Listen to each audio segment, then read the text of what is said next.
What I would say to our sisters and brothers who served in Vietnam is that for 241 years as a republic, men and women of our nation have left home, have gone to protect us, and they've risked everything.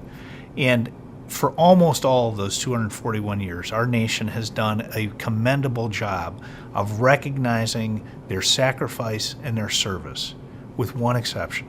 And that exception is the Vietnam War.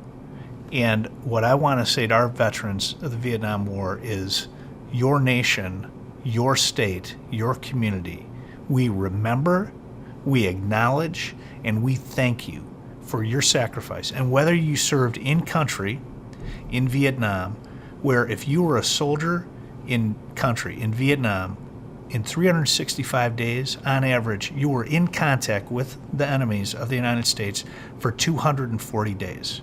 If you were a soldier in Vietnam, 1 out of 10 was either injured or killed.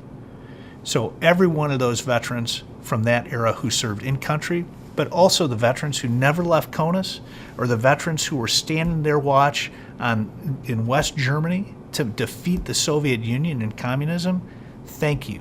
Thank you for your sacrifice, because whether you were in country or whether you stood the watch and you helped defeat communism during the Cold War, your nation owes you a debt of gratitude. We are grateful for it.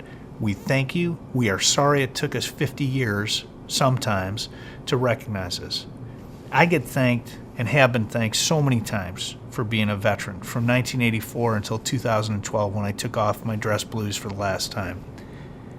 I can't even imagine why our nation didn't recognize the sacrifice of our soldiers, sailors, airmen, and Marines, and what they did on behalf of liberty when called. They answered the bell. Now it's our turn to answer the bell for them with your project like this, giving them a chance to tell their story. And I never did anything heroic. I had a lot of different assignments that I had the privilege of serving in, but it was a privilege to wear the cloth of my nation for 27, 28 years. The women and men who served in Vietnam, they deserve every recognition we can give them.